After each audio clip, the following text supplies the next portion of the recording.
نبی کریم صلی الله علیه وسلم په مدینه منوره ته چراغي ان د يهوديان وسره فطري طور دشمنی و فطري طور او داغي بنیادی وجه سوا من په لومبای سپاره کې ویلې و حسدا من عند انفسهم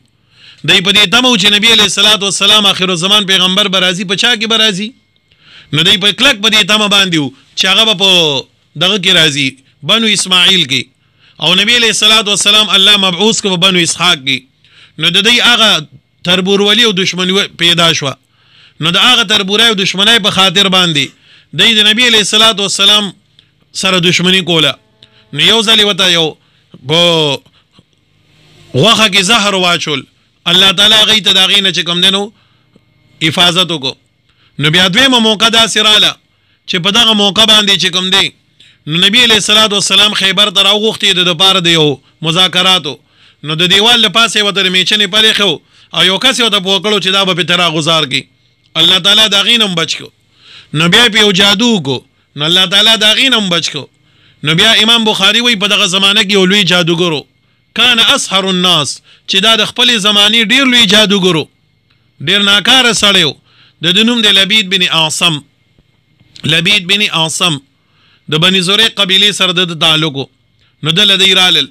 وی چې ته په نبی علیہ السلام باندې سره جادو نه کی چې موږ د نخلاص شو نو دې کوم بدل خو په دوه شرطونو باندې یو به مال 10 دینار راکوي 10 دینار د سرو زرو دا به یو دینار به د سرو زرو نو دین دی وخت کې لکونه روپۍ جوړیږي یو خبره او دویمه خبره دار چې تاسو مال چې کم دینو سګوي د نبی علیہ السلام د ګیری او د سر مبارک وختو او د منګز غاخی راکوي ودا مال راړی نو د یو الک په خدمت د نبی علیہ الصلوۃ والسلام کې ولګو او دغه په لاس باندې دغه سيزونه حاصل کړل چې حاصل کړل او هغه له راړل نو هغه لګي د خپل لورګانو له ورکړل د لبید بن عاصم لورګانې وي او دواړه چې کوم دینو ډیر زیاتې ساحرانې وي نغې له ورکړل نو هغه لګي د یو باندې غونډه کې مزه جوړ کو پاغي کې یو لس غوټي واچولې او په هر غوټه کې د نبی علیہ السلام د سر یا د ګری بختره اوستو او پکې چې کوم دینو دا منګز غاخی را اوسیدل او هغه باندې کلمات د شرک کلمات د کفر کلمات د سحر وي او هغه چې کوم دینو راون غوښتو بیا د کجورو کې یو نروي یو ماده د نر کجور دا غونچه چې دا غلاب غونته کې نو غیر او شو کو او پاغي کې چې کوم دین دغه سحر بند کو چې بند کو نو ویلو او د مدینه منورې نه بهر یو کوی او دغه کوی بیرزی اروان نوم دی نو په بیرزی اروان کې چې کوم دین یو غټ غټو رعوسا یا رعوفه لپس و د حدیث کې راغلی دی هغه واړو دغه د لاندې د جادو کې خودو نو داغي ظاهری اثر په نبی علیہ الصلوۃ والسلام باندې شروع شو خدای یو خبره به یاد لري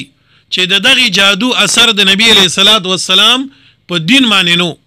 صرف او صرف په ظاهر باندې او بدن باندې نبی علیہ السلام په امور د دین کې بالکل چې کم دینو برابر وو دعوت او تبلیغ به برابر او ذکر تلاوت به برابر او مز به برابر او په شی باندې با اثر نو خو صرف او صرف اثر چې په نبی علیہ الصلوۃ والسلام داغي کېدو انو په امور د دنیا کې پکېدو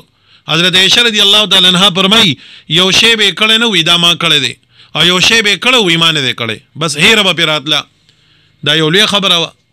نبی علیہ السلام باندې به هیر راتلا نو بعضی خلک دلته کې وی چې نه په نبی علیہ الصلوۃ والسلام باندې سیر نه دی کړی شوی په نبی علیہ السلام باندې جادو نه کړی شوی دا یو مستقل موضوع ده که باغی باندې زم نو دومره دلایل دی په مفسرین په بل لیکل کړی دي ولې په سیر نه دی کړی شوی او سیر په نبی علیہ السلام باندې د عصمت د نبی علیہ السلام نه خلاف خو نه دی په دا به ظاهری او مرزو لکه نبی علیہ السلام باندې تبا ټو خیر اغلی دي نبی علیہ الصلوۃ والسلام په خود کې چې کوم دینو غاخ مبارک شهیدان شوی دي زخم په لګیدل دي نو د کشان دي دا سیروم یو نوع بس یو ظاهری سبب نبی علیہ السلام ته ظاهرا نقصان رسول دي ما خوې چې په امور د دین کې نبی علیہ الصلوۃ والسلام باندې د دې اثر نو صرف امور د دنیا کې په اثرو نبی دغه خلک دا سوالو کی چې جی دا دواړه سورتونه چې کوم دي دا سورۃ الفلق او سورۃ ناس دا خو مکی دي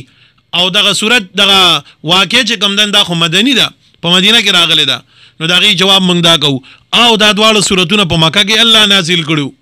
دا مکی دي خو چې ګله د سیر دا واقع رااله نو جبرئیل امین راغی او بطور یاد دهانی نبی علیہ السلام ته وی هغه دوه سورتونه چې الله تعالی په مکه کې درکړو معوذتین یا معوذتین نو هغه اول ولا او دا شوب کا الله تعالی به تعالی صحت درکي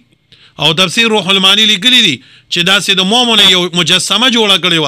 او دا غیله په دې جوړونو کې چې کوم ځای د بدن د جوړونه پای کې ستنې ټومبلې وي او پاغي باندې کلمات د سیر ویلو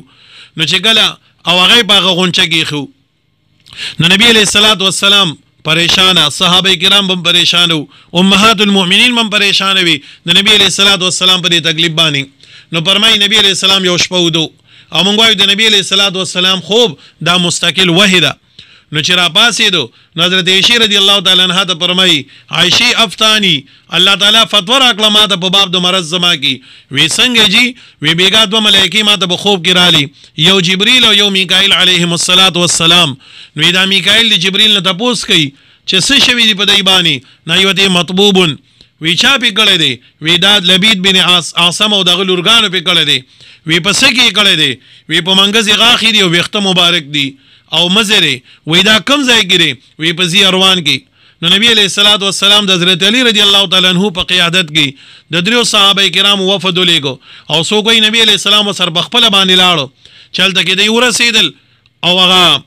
غټي واړو د غینه غونچره واغستیدا نبی علیہ الصلوۃ والسلام فرمایي چې دور ناکار سیرو چې د کجورو غپان را برغی شي وي د غیر وجه چې دغه کوینه په غیر چاپی رقم کجوري ولاړ وي دغه پانی را برغی شي وي کأنه روس الشیاطین د شیطانانو د سرونو په شان داسې را جمع شي وي او دا کوی او بچوي نو په شان د نکریزو د اوبو رنگ کړي وي دومره ناکاره جادو سیرو نو موږ اهل سنت والجماعت دا وایو چې د اسباب دن په انسان باندې سیروم کیږي جادو پم کې دی شي پیریان پم کې ناشته شي او دارنګ بند نظر پم لګی دی شي خدای لپاره علاج به هغه چې کوم قران کریم ذکر کو نبی د نبی علیہ الصلوۃ والسلام د سورو طریقه داوا چې کله به کور ته راتلل نو ځان سره به چې کوم دینو د لاسونه به داسې بند کړو ان دا درې سورتونه چې کوم دي د اخیرنی دا یو تبرکن او دا دو سورتونه علاجن دا به درې پیروي په لاسو به شوب کو ما اقبل و ما ادبر مخ کې رستو په خپل بدن باندې کوم ځای چې سور لاس به رسیدو نو په ځان باندې به لاس راخ کلو ځان به دم کو ام المؤمنین وی چې کله نبی علیہ الصلوۃ والسلام بیا داسې بیمار شو چې په خپل باندې غي دانه شو ویلې نو ما ولستلو د غي په لاسو مې شوب کول غي په بدن باندې به راخ کل بهر حال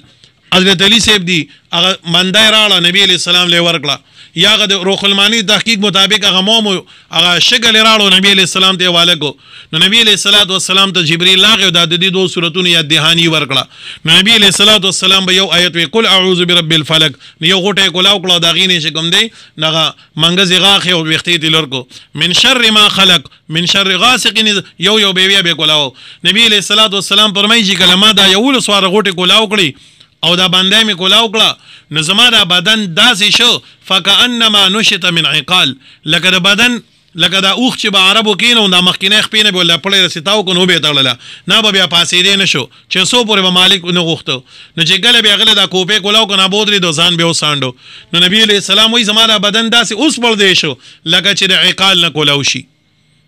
لکه د عقال نه چې کولاو شي نو دا بدن می کولاو شو بهر حال په نبی علیہ الصلوۃ والسلام باندې سیر شوی دی دا د عصمت نه خلاف نه دی د نبی علیہ الصلوۃ والسلام د عصمت نه خلاف نه دی عصمت الانبیاء ځکه د موسی علیہ السلام بارک ناراضي چې موسی علیہ الصلوۃ والسلام د ساحران کله رالل او غي ډنډای غزار کړي او پړي غزار کړل یخیل الیه نو موسی علیہ الصلوۃ والسلام د په خیال کې دا تصور ورنکو کأن تسعى لکه دا چې رامنډي وي نو پیغمبر باندې که سیر وشین دا د عصمت نه خلاف نه دی مای دا ظاهری اسبابو کې دي